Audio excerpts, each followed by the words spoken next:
Bismillah, Assalamualaikum warahmatullahi wabarakatuh. Pada kesempatan ini saya akan membahas mengenai masalah MRI dan saraf kejepit ya.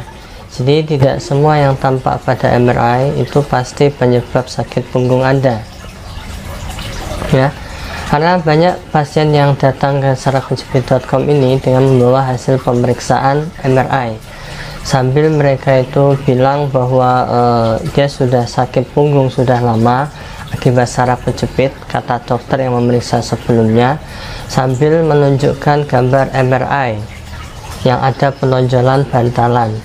Tapi kok sudah diberi obat, diterapi dan sebagainya tidak ada hasil.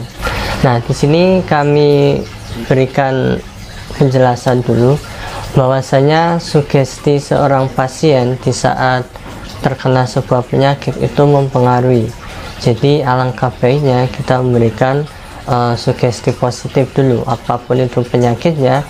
Jangan sampai kita berpikiran yang aneh-aneh ya, seperti aduh nanti kalau operasi gimana, nanti biayanya gimana, anak-anak saya gimana. Nah, jangan berpikiran seperti itu dulu, karena itu otomatis membuat hormon endorfin kita semakin turun, pikiran kita semakin zonk, dan penyakit tersebut akan semakin lebih parah ya. Karena sesungguhnya obat yang paling manjur itu adalah hati yang bahagia. Oke, itu kunci pertama. Di saat kalian tahu hasil MRI dari seorang dokter, kalian usahakan tenangkan diri dulu. Nah, mengenai pertanyaan pasien tadi, jawabannya itu ada dua kemungkinan ya. Pertama, pasien mendapatkan pengobatan atau terapi yang tidak tepat pada saraf kejepitnya. Kedua, nyeri punggung itu bukan akibat saraf kejepit, melainkan akibat penyakit lain.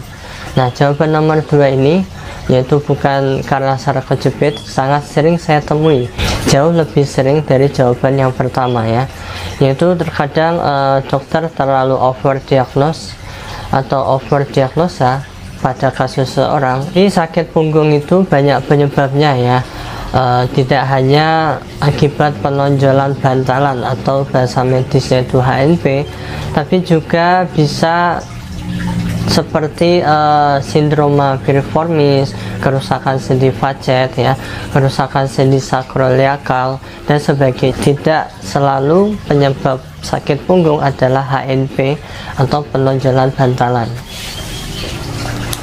Dan hasil MRI yang kita lakukan itu tentu jauh lebih sempurna, lebih bagus hasilnya daripada kita memakai hasil pemeriksaan X-ray yang lebih murah ya. Nah, terlebih lagi jika dokter langsung memvonis Anda harus operasi hanya karena melihat saraf kejepit di gambar MRI ya. Nah, di sini perlu beberapa perhatian dulu bahwa saraf kejepit yang harus operasi itu harus disertai gangguan lain, seperti pasien mengalami kesulitan BAB atau kesulitan BAK, buang air kecil, kemudian merasakan kelemahan pada otot tungkai kaki, dan sudah merasakan sarafnya itu benar-benar lemah atau lumpuh dan semakin berat dalam waktu yang singkat. Nah, ini perlu dipertimbangkan untuk operasi ya. Sedangkan jika masih gejala-gejala ringan ya, seperti bangun tidur sakit, atau mungkin buat duduk lama sakit, atau buat jalan juga sakit, maka kita mencoba mencari pandangan atau opini yang lainnya. Nah, yang paling menentukan dalam penyebab sakit punggung kita adalah wawancara dari pemeriksaan fisik yang terlakukan. Jadi tidak dari satu dokter aja. Tidak semua jenis sakit punggung memerlukan MRI juga, bahkan tidak memerlukan pemeriksaan X-ray. Lalu mengapa di MRI itu tampak ada benjolan bantalan atau saraf kejepit?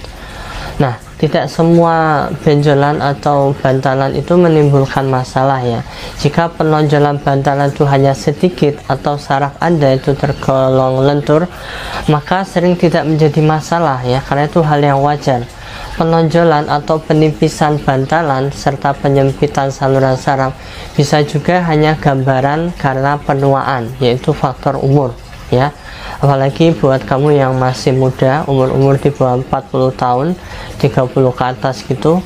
Maka hasil MRI jika tiba-tiba harus suruh operasi, kalian harus pikirkan lebih matang dulu ya. Karena gini ya, karena dokter itu seharusnya tidak hanya menentukan penyakit seseorang itu berdasarkan dari MRI saja. Dia harus melakukan pemeriksaan fisik yang cermat untuk melakukan atau untuk menentukan penyebab sakit punggung kita. Nah, jika penyebab tidak diketahui dengan tepat, tentu sulit untuk menentukan pengobatan mana yang pas untuk saraf kejepit yang kita alami.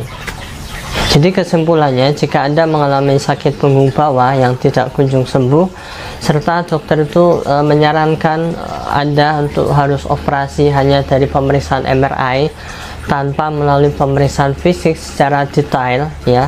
Maksudnya pemeriksaan fisik ini yaitu dengan dokter rehabilitasi ya. Jadi kalau kalian ke rumah sakit, pasti nanti sebelum operasi juga kalian akan diarahkan untuk terapi fisik semacam yaitu dengan dokter rehab. Jadi di sana dilakukan kemungkinan yang alami tanpa operasi begitu. Intinya dapatkan second opinion dari dokter yang berbeda, dapatkan diagnosa yang tepat untuk menentukan pengobatan atau terapi yang tepat. Nah, salah satu pengobatan dari dalam tanpa efek samping yang sudah owner sendiri coba yaitu dengan susu kolostrum ya. Jadi emang saraf kejepit itu hal yang rumit, terkadang bisa sembuh dengan sendirinya, ada yang bisa sembuh dengan renang saja, ada juga dengan hal-hal sepele yang itu di luar dugaan. Jadi semua cara kita perlu coba untuk langkah ikhtiar, karena kita nggak tahu nih ya mana langkah ikhtiar kita yang dikabulkan oleh Allah Subhanahu wa Ta'ala. Oke, cukup sekian informasi dari saya mengenai gambaran MRI dan operasi untuk HNP. Jadi intinya kalian harus banyak-banyak memikirkan, mencari berbagai opini atau pendapat yang lain, dan juga mencoba pengobatan alternatif yang lain dulu. Oke, sekian. Assalamualaikum warahmatullahi wabarakatuh.